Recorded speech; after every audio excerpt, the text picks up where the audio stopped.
చూడండి,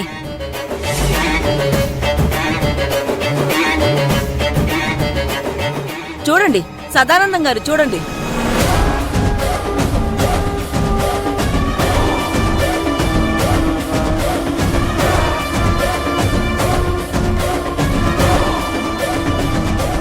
ఇప్పుడు చెప్పండి అన్ని, ఎవరు దొంగతనం చేశారు?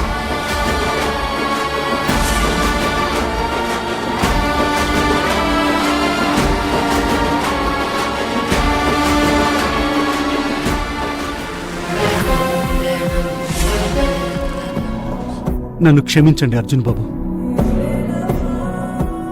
ఇదంతా వీళ్ల వల్ల జరిగింది.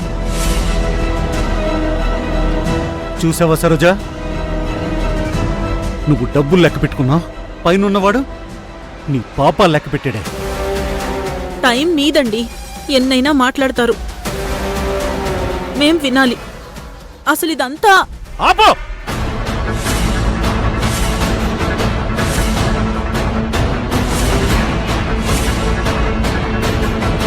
ఇంకా నీ పొగరు తగ్గలేదే. పద పద, ఇంటికి వెళ్దాం. వదలండి, నేనెందుకు రావాలి? ఇది నా కూతురిల్లు. ఏమ్మా అంకిత, మేం వెళ్ళిపోవాలా?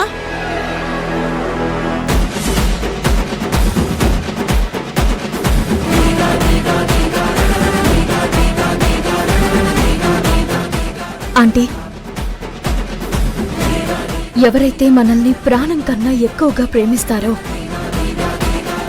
వాళ్లే మనల్ని అసహ్యించుకోవడం కంటే నరకం మరొకటుండదు. మీరు చేజేతులా ఈ పరిస్థితి తెచ్చుకున్నారు.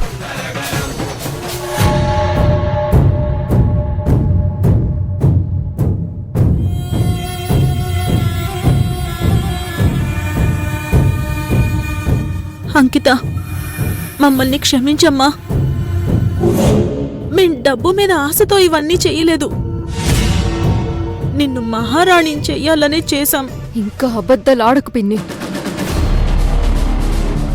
అసహ్యంగా ఉంది. అంకిత, అలా అనుకో. అమ్మ నీకోసమే ఇదంతా చేసింది. వీళ్ళంతా నువ్వు అనుకున్నంత మంచివాళ్లు కాదు. ఇంకా మాట్లాడకక్క. ఇదంతా నీ వల్లే జరిగింది. నువ్వు జల్సాలకి అలవాటు పడ్డావు, అందుకోసం దొంగతనాలు మొదలుపెట్టావు.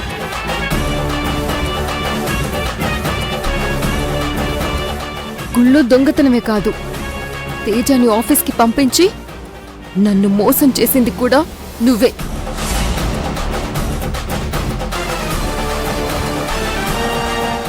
నీ మీద ప్రేమతోనే పిన్ని నిన్ను సపోర్ట్ చేసింది.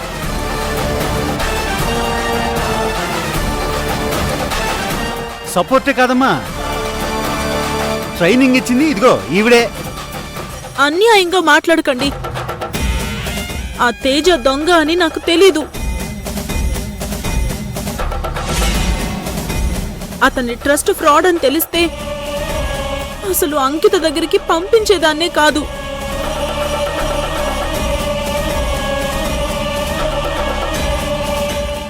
అంకిత, ఒట్టేసి చెప్తున్నానమ్మా, నా ఉద్దేశం ఆస్తి కాజేయాలని కాదు, నిన్ను అందలం ఎక్కించాలనే. అందుకే ఈ కావేరిని కాకేని అడ్డు తొలగించాలి అని అనుకున్నాను. వీళ్ళని బయటికి గెంటేయడం కోసమే ఇదంతా చేశాను, అంతే అంకిత.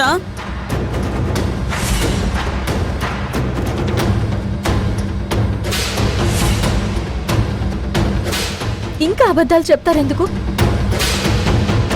మీకు అంకిత మీద ఎంత ప్రేముందో ఇక్కడికి రాకముందు తనని ఎలా చూశారో మాకు తెలుసు.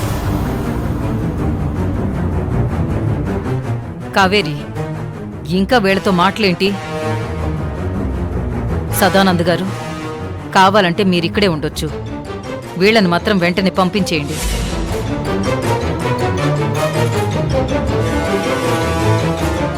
భువన్ గారు, ఎంతైనా వీళ్ళు నా కుటుంబం అండి. వీళ్ళ వదిలి నేను ఇక్కడ ఉండడం కరెక్ట్ కాదు. మేము కూడా వెళ్ళిపోతాం. అంకితాన్ని చూడ్డానికి నేను అప్పుడప్పుడు వస్తుంటాను.